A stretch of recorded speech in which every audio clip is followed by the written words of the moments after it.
ambao mnasema ati mnataka kiti ya naibu wa rais. Kuna kiti ya Mudavadi ya Prime Cabinet Secretary. Ukitaka chukua. Surely. Kuna kiti ya Speaker wa National Assembly, mkitaka chukua.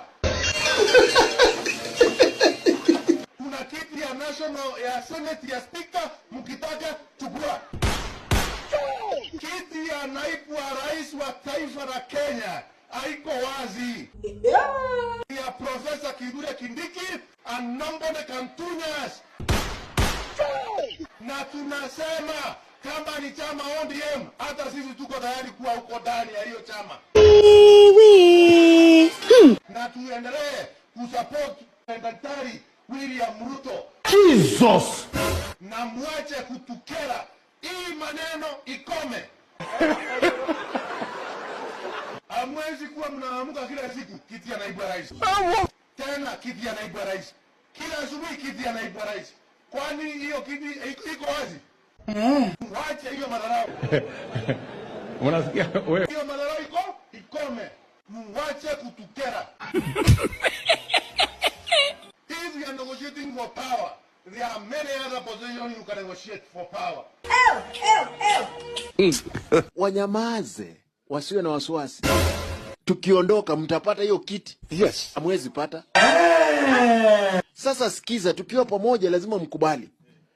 Kama Kindiki anataka kuwa deputy president, awaachane na UDA saizi, aingie ODM.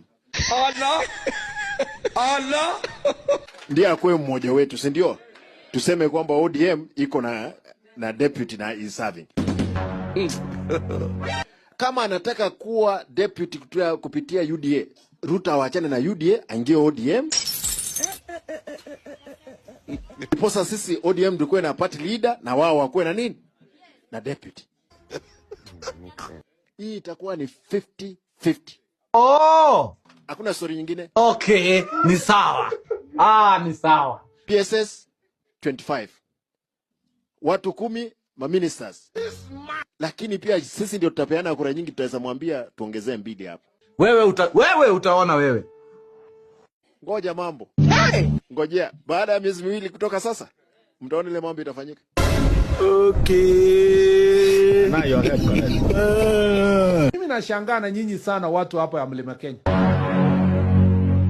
Juzi tumeenda uchaguzi. Tumechagua rais na naibu yake. Naibu yake ameenda kufika njiani, amepatwa na majeraha yenye alijitafutia.